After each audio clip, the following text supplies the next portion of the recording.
Welcome to this week's Listeners' Questions, where I am joined by Grace Dent, and I, for one, cannot wait to find out what your Nando's order is.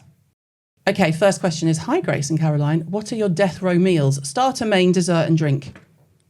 Bloody hell. I always think that if I was about to be killed, I think it might curb my appetite for the first time in my life. So let's say what's your desert island meal? That's friendlier. Oh, God. I think it would be the thing I made on Christmas MasterChef where I made like just butter chicken. You know, I made butter chicken and I made a saffron pilau and this kind of cucumber kachumba type thing. But the butter chicken has so much, it's butter in it that when you're making it yourself, it's just you can just see it indulgent. Oh, but it doesn't cook your so that's fine. It's like it's that. It's I like it's a fried chicken.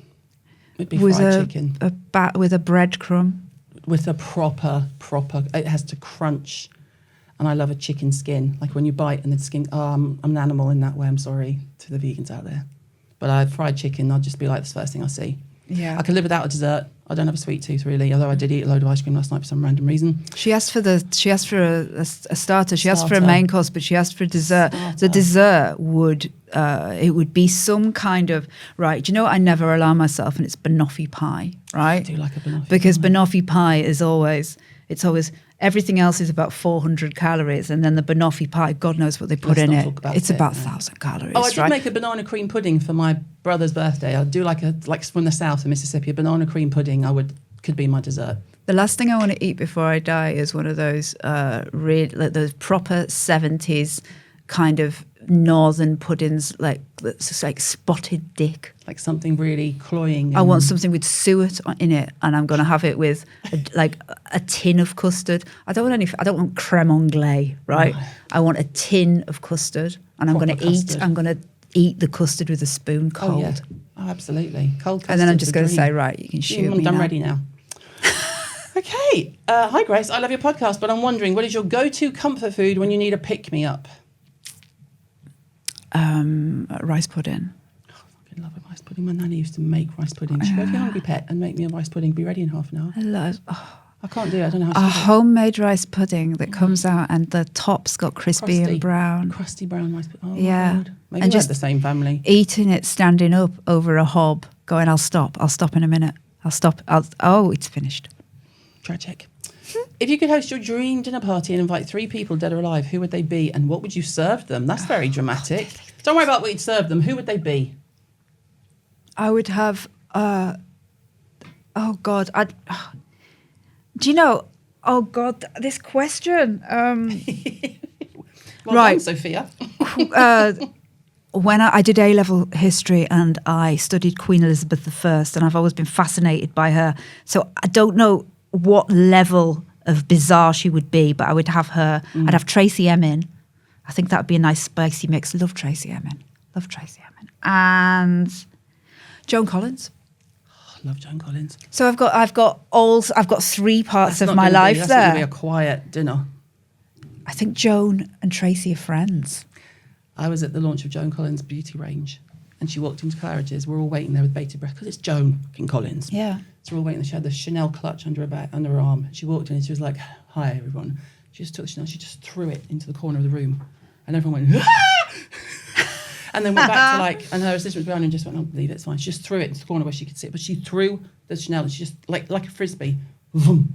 She's like, "Hi," but what her presence said was, "You are so welcome to be in my presence." Yes, you're welcome. Which I've that is 100% where I want to be at the age of 80. She's in her high 80s. She's 80. What I don't understand with Joan Collins is if it was only just one good photo of her now and again, I would go, well, that's just filtered. But you'll get a photo of Joan Collins on the Mail Online sidebar and she's just being papped, getting out of a car in Los Angeles. And she looks amazing. How is she doing that? I know she's meticulous about what she eats and drinks. Meticulous.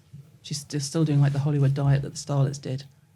But she still enjoys her life. I mean, you go, babe. She used to say, when I was a little girl, Mummy used to take me to the circus to see the, what did she say, the fat lady and the tattooed man. But now they're everywhere. And I was like... She also said, I've never drinking a diet drink because I've never seen a thin person drinking one. I mean, you can only get away with that if you're Joan Collins or Barbara Streisand. Did you see Barbara? Yes, I did. Oh my God. I did. But I love it. My God. But then Melissa comes out, she's like, Barbara Streisand knows I'm alive. I don't give a shit what she said to me, and we're friends. Leave her alone. I mean, let's do Oh my God. quick little this or that. Go okay? You're going to... What's your Nando's order? This was my question. I'm not going to lie, because I had it last night and we started talking about butterfly chicken with macho peas and the spicy. What right, heat? Look, I don't really like the heat I like at medium. Nando's. I like medium. I sometimes just totally get away from the heat and do the lemon. I think the heat's not. It's not a good heat at Nando's. I'm so sorry. I'm so sorry, They're Nando's. not going to mind. It's bloody But it's like I like the lemons. You can buy that lemon sauce now. You can buy them all. Risotto. I like those olives at Nando's. I don't like an olive, Grace. I'm not going to lie. Well, are you one of those people that just thinks they're kind of shit grapes? Horrible. I can't do olives. I can't do anything in that group. There's apparently it's like a gene. Coffee, coriander, cloves, olives, anything that's got that. I can't do it. No. Coffee, coriander, cloves. It's like a whole Are you thing. talking about things that begin with Capers. C? No, but it could be. That's not Capers, cucumber. I also fucking hate, but it could be C's. But then I love Just name them cheeseburgers. C's. But then I love Just name cheeseburgers, them so it's C's. good. It's fine. It's like- It's fine. Risotto or pasta? Oh, pasta. Risotto's just damp rice, isn't it? Nice. Indian or Chinese? Indian food. I'm sorry, China. Sunday roast or afternoon tea? Sunday roast, but the best bit about Sunday roast is when everyone else has just gone and you can eat leftovers in your pajamas before watching Antiques Roadshow. Amazing. I'm obsessed with watching the best bits of Antiques Roadshow on YouTube. Yes. I'm obsessed. The old guy in America who had a Rolex that he bought with his money when he was in the services, and it's worth over $1 million, and he literally falls down onto the floor, and it's had millions and millions of views because it's so warm. You're just like, you want everything for this man. I'll send you the links. It's fantastic. It's worth $1 million. You'll be lost. You'll just be like, how did I not know this exists? Because he had all the paperwork Of course. and he'd never worn it. Cheese fondue or chocolate fondue? Cheese fondue, chocolate fondue, very déclassé. Who cares? This one I wasn't going to ask you because I thought you were going to be a bit more vegan, but I'm going for it. Penne arrabbiata or spaghetti carbonara? Arrabbiata. I think carbonara can be a bit dodge. It can be a bit dodgy, and if anything that involves an egg, you're going to be like, if it's not made in the right way. And then people put cream into it, and it's just wrong. It's a flabby ham skin sitting in it. Yeah. My Carbonara is what you get when you're like some guy you're dating in your 20s goes, well, I'm quite the chef. And then you get there and he's like cutting Lurpak bacon and hoying it into a load of penne. Oh, God. And you still date him for at least 7 or 8 months. And he hasn't got a job. He's like, he hasn't got a job. I used to work with a girl called Lisa, who the beauty world will know. And she was from South London, Elephant Castle, and she loved penne arrabbiata. But we would then became an in-joke. So at lunchtime, we'd go, if we were going to go, when we were all in Fenwick, for example, there was a cafe around the corner that's still there. And it'd be rammed at lunchtime because it was normal pricing. It wasn't expensive. But they did a penne arrabbiata. She'd go, I'm just going to go for an arrabbiata. Anyone coming? And every time I see arrabbiata. And Lisa's also who I did some beauty training with in Paris. And of course, it's a lot of croissants. It's a lot of French food. Yeah. I was happy as Larry. And I said, do you want... I said, what are you going to have, Lisa? And she went, what's this then? She went, do you know what? I'm just going to have an omelette. I know where I am with eggs. I know where I am with omelette. I once heard another northern person at a launch going, there was a pan of chocolat and they went, oh, I love these tiny little chocolate pasties. And I was like, I don't know. I don't even want to correct you. I got off the train because I do a lot of travelling around the stores like Space and Case and stuff. And I got off the train in Leeds. And obviously, if you're in London and you go past a Pret, it's rammed. Yeah. Rammed. They won't come out the door, but they'll curve round into Pret, you know. Yeah. And Pret had one person in it, and the queue for Greggs was out the door and around the corner. Northerners will stand outside. So I don't take coats when I go out still. It's still in my head, like, I don't need a coat. And my husband's always like, she's Northern, it's fine. Yeah, we don't take coats because someone will nick it. And you can't put it down and bar, get nicked. You don't want to carry it home, and then you get sweaty. What's the point? Do you have a favourite restaurant? If you had to pick, like if someone said, we're going to go have a lovely la la la. Or today. What's your favourite one today? Because you can't, it's like someone says to me, what's your favourite moisturiser? I'm like, behave. If I had to go somewhere right now, I would go to Gymkhana, the Indian restaurant on Albemarle Street, or I would go to I'm going to one of my favourite places ever on Friday night. I'm going to the Dover, which is also just round there, which is just so glamorous and beautiful, and the lighting is so twinkly, and it's all kind Every of time like... I see a picture from there, everyone looks fabulous. I'm like, you have done that lighting on purpose for Insta. 100%. Well done. It's gorgeous, but it is just spaghetti and things. But it's just spaghetti in a lovely atmosphere. Yeah. Favourite chef? Can you pick one? Oh my God. Is it made easy by saying favourite male chef and female chef? Oh my God. Or is No one's ever asked me that. Ooh! Who's my favourite chef? We got one. Every time we get someone, they go, no one's ever asked me that. We're like, yes. No one ever asks me that. Well, now I'm not going to let you leave until you give us an answer. Especially if no one's ever asked you. My favourite person who cooks, who has been a massive influence on me during my life, is Delia Smith. Love that. And I'd watch Delia on TV over almost everyone. I mean, I'm talking about cooks here, but Nigel Slater is the person that I love. I read as a book. And Elizabeth David books I read as books. Yeah. Did you, what do you think of Nigella and the microwave? Do you know, I think Nigella knew what she was. Of course she knew what she was doing. 100% doing. My husband hasn't watched a cooking show in his life, but if Nigella's on, that man is sitting his ass down. God. And actually, her How to Eat is one of my most used cookbooks. I love her. Her How to Eat is, I mean, it's perfectly titled too. It's like meeting the Pope, isn't it? When she. I mean, I haven't met Nigella, but yeah, I would bow down. If I said I was doing a pod with Nigella, Jim would go, I'm coming. Microwave. I mean, who eats like that?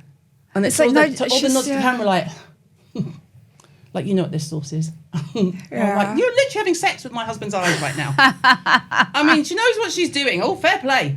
Okay, favorite dessert. My favourite dessert is probably a classic British sticky toffee pudding, spotted dick. But it would be I do love a trifle, but what I like is a trifle where I'm not into people gilding the lily by suddenly going, I'm going to put a layer of marmalade. Oh, why would you fuck up with marmalade? I hate marmalade. No. What I want you to go to the corner shop and buy a Swiss roll, and I want you to soak that Swiss roll in slices in sherry, and then put it in custard, cream, bit of jelly, and that. I do, I've said this before. I am a sucker for a bird's trifle out of a box. Do you know what I mean? I do know exactly what you mean. My mum made a great trifle. I've got her trifle bowl at home, and I made banana cream pudding in it last month. As I've got older, the pudding part of the menu is the best bit. I'm still not obsessed, but I'm appreciative. Anything where they've taken like old croissant and then just kind of put layers of custard on top of it, and then maybe put creme brulee along the top, and then maybe some more meringues, and then set fire to it with a blowtorch. Anything like that. I fucking love an Eton mess. I'm annoyed it's called Eton, but that's fine. That's me being working class. And my final question, because this is how we judge people. What's your McDonald's order? I love a fillet of fish. Why no one ever says that? I love a fillet of fish. I've eaten it since I was a kid. There you go. Since I was 4. My mum was a McDonald's manager in the States in the 70s. It was like a highfalutin job.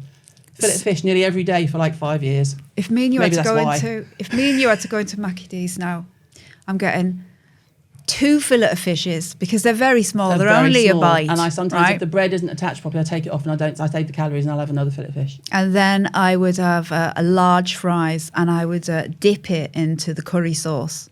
And I'm sitting there and I'm dipping. No dry bites. And I'm having a really large Diet Coke with loads of ice, getting that caffeine into me. So I am a fat Coke. Which I only say because when you say Coke, I get offended when they go diet. I'm like, what are you trying to say? I'll have a fat Coke because that just negates the conversation.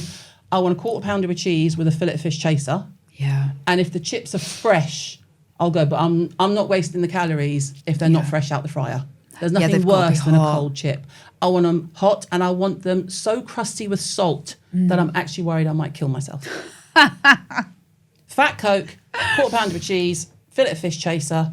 if everyone else has had chips and they're fresh, I'll be like, can I have a few of your chips? My husband's like, just order your own. No, but They've that's got to be the best fresh. bit. Oh, thanks. Yeah, You're allowed to come to my McDonald's party. Perfect. Thanks, Grace. Oh, thanks for having me.